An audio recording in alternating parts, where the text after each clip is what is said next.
What's up, you guys? I'm Dan. This is Frugal, Not Cheap, and today we're going to be talking about saving money on knives. Now, I know it sounds like a relatively small thing, but one thing to keep in mind is that an attitude of frugality will pay real great benefits in the long run. So what I mean is if you come at things with a mindset that things are disposable and expendable, then you're going to end up replacing a whole lot more of those things throughout your lifetime.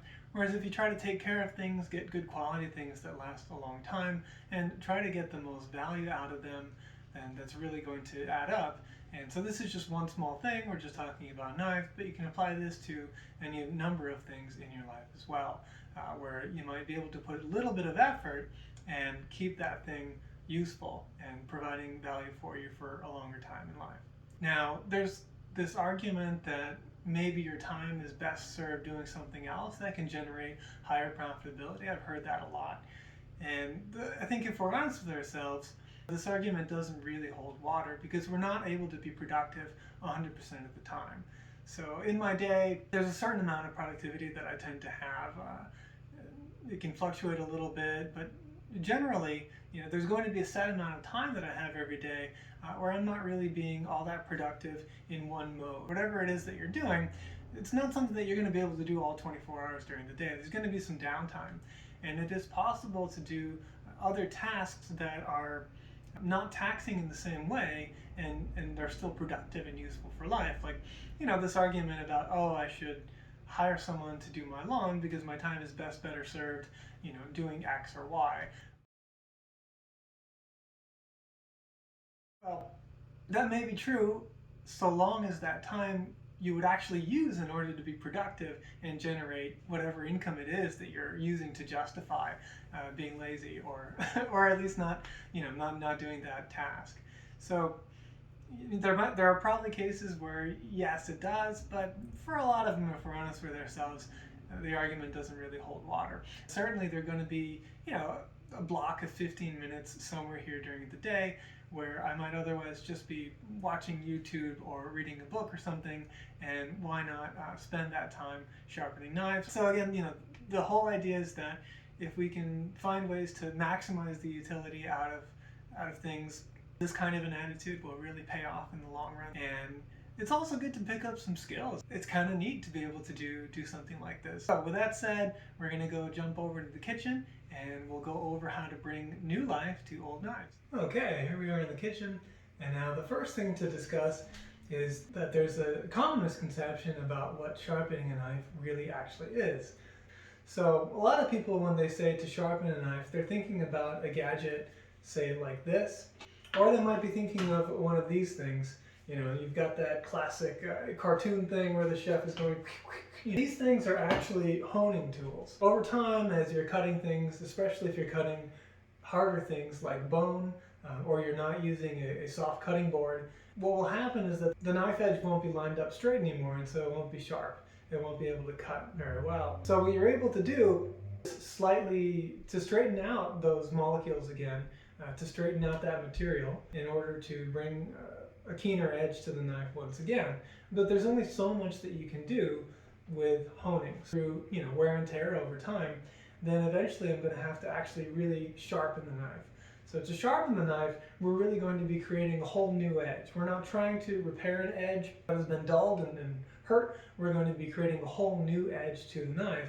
And to do that, we actually need to remove material from the blade. There are a number of different kinds of stones that you can use to wear the material away from the blade, but what we're going to be using is a Japanese style whetstone, and so that's what I have here. You can have a very expensive knife, and some of those knives out there are really, really expensive, but they will dull over time.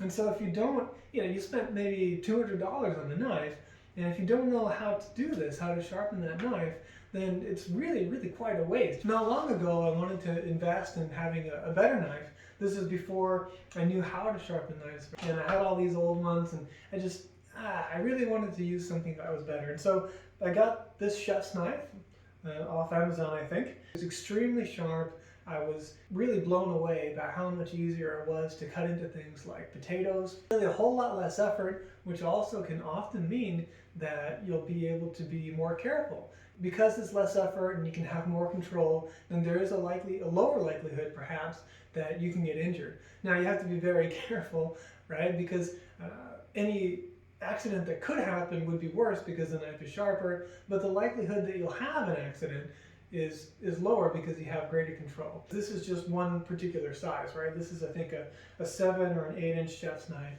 And of course, there are different applications. You'll want knives for different things. You'll want a paring knife, like one of these little guys. So I went back to YouTube, saw some videos on how to sharpen knives, and through trial and error, I finally figured out what it is they were talking about and how to do it. And so that's what I'm going to try to explain to you today.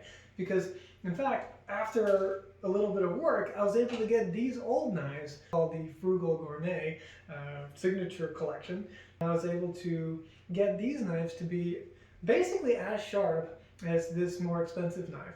So I think it's really worthwhile. It also means that in time, when both of these knives inevitably dull, I'll be able to come back and sharpen them back up and get them to be razor sharp once again. Now, as I mentioned before, we'll be using a whetstone, and we have here our 2000 grit and also our 6000 grit side, and it came with a nice little rubber grippy base, which helps to keep things from sliding around everywhere.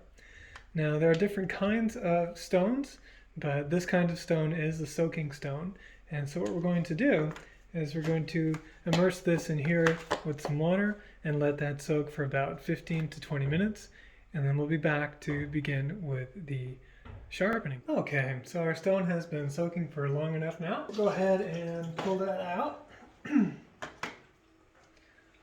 And we're going to set a towel down just to keep things from sliding around too much.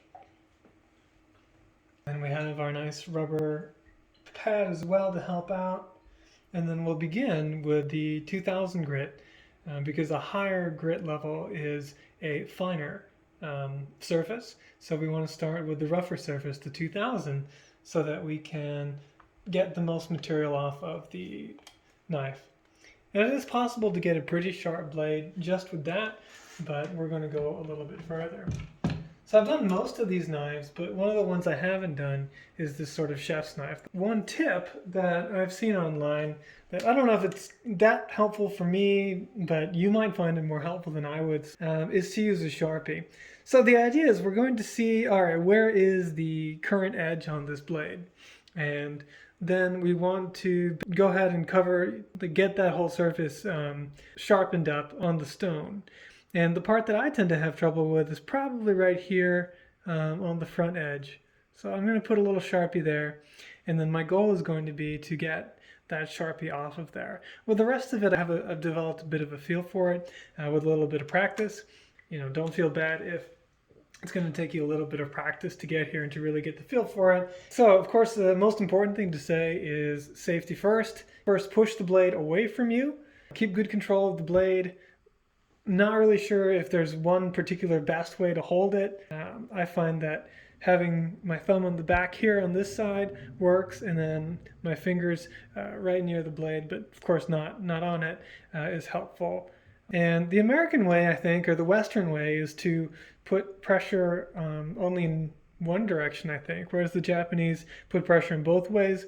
I've read that there's a possibility you could kind of damage the whetstone if you go both ways, but that's what I've been doing, and it's been okay so far. Hopefully that'll continue to be the case. And then the other idea is that you want to get just the right angle. And so what is the right angle? The right angle is going to be the angle that exists on that blade right now. And it's about maybe 30 degrees, 15 degrees. It's fairly shallow though. So you can kind of get a feel for it a little bit if you just kind of bend the blade up until you get there. Another way is it might go about halfway up your thumb, if you're going like this. So roughly around there, it gives you an idea. Each knife will be a little bit different, and be prepared because this is not the loveliest sound in the world, but I'm just going to start putting some pressure. And it doesn't take a tremendous amount of pressure at all. Actually, so I don't think the towel's helping me on this surface at all. There we go, that's better. So I'll keep the towel on hand. Every now and then we do want to add a little bit of moisture to the whetstone. Okay, and I'm no expert, but what we're going for is, all right, you can see some of the coloring here. That's actually the metal coming off, so you know that it's working.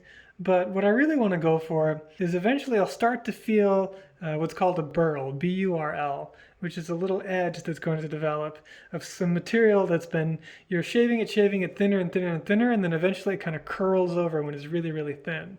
So that's what we want to develop here. See, we did a pretty good job so far, not quite on the tip there, of getting this Sharpie done. So following that edge, basically. Okay, let's see if we can feel anything yet. Not yet. So this one is quite a bit duller. If you have a knife that's just a little bit dull, it won't take as much effort as this is. Okay, we're starting to get something a little bit. Now we're starting to get a little bit of a burl develop here. Yeah, we're starting to feel something develop here. So you just kind of run your thumb along the edge like that, and you'll start to feel that burl develop. So we're making some progress here finally. Part of it might be that the knife was really, really dull, which I do believe, but also I think my technique is a little bit rusty, and now I'm kind of getting the hang of it a little bit better.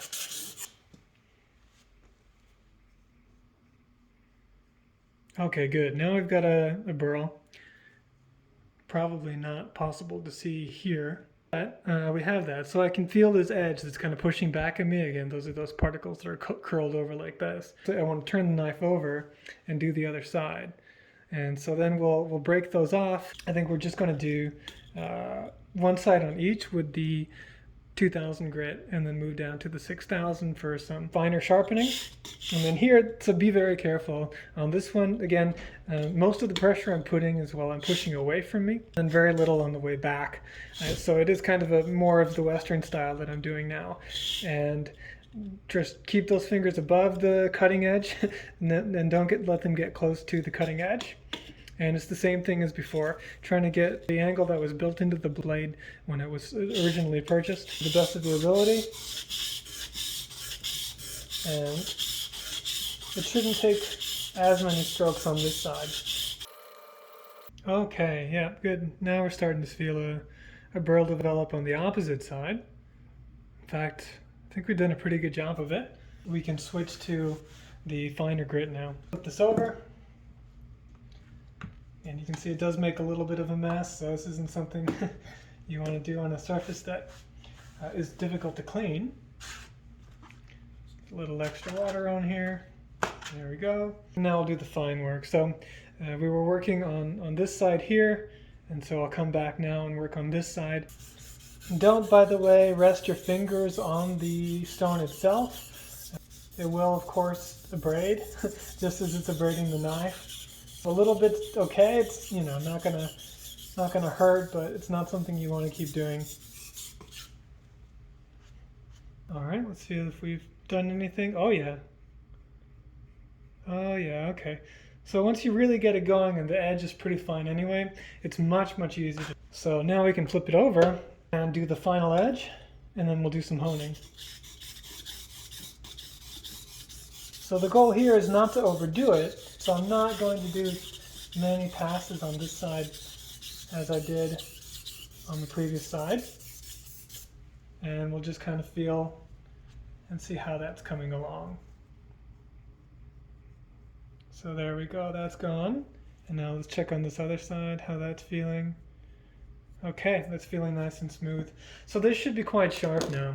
And then we'll finish with the part of the process that most people, or some people, think of as sharpening. This is a honing steel. So again, you could use this, or you could use one of those sharpening devices. One way you can do it, works fairly well, is to have the honing steel straight up and down, and then you just want to try to match that same angle here on the blade.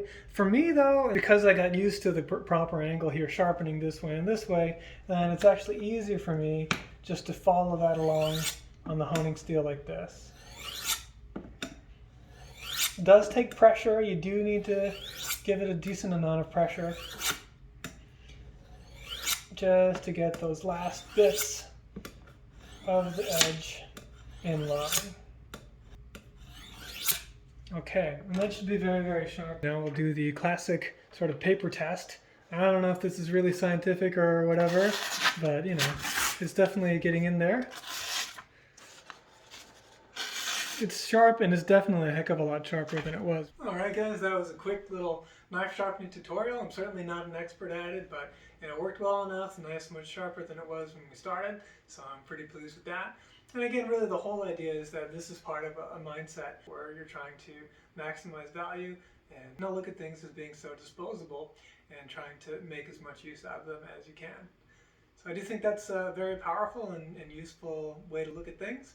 And I hope that you found it helpful as well. So, do you have any of your own knife sharpening tips? Anything that you think that I did wrong? Please let us know in the comments. I'm always open to improving my methods and helping others to also get the best information possible. If you liked the video, hit the like. It'll help others to see the video because of the YouTube algorithm. And if you'd like to see more videos on topics about financial independence, saving money, and also in the future some travel, hopefully, once this situation is over, then hit the subscribe button, and I'll see you in the next video.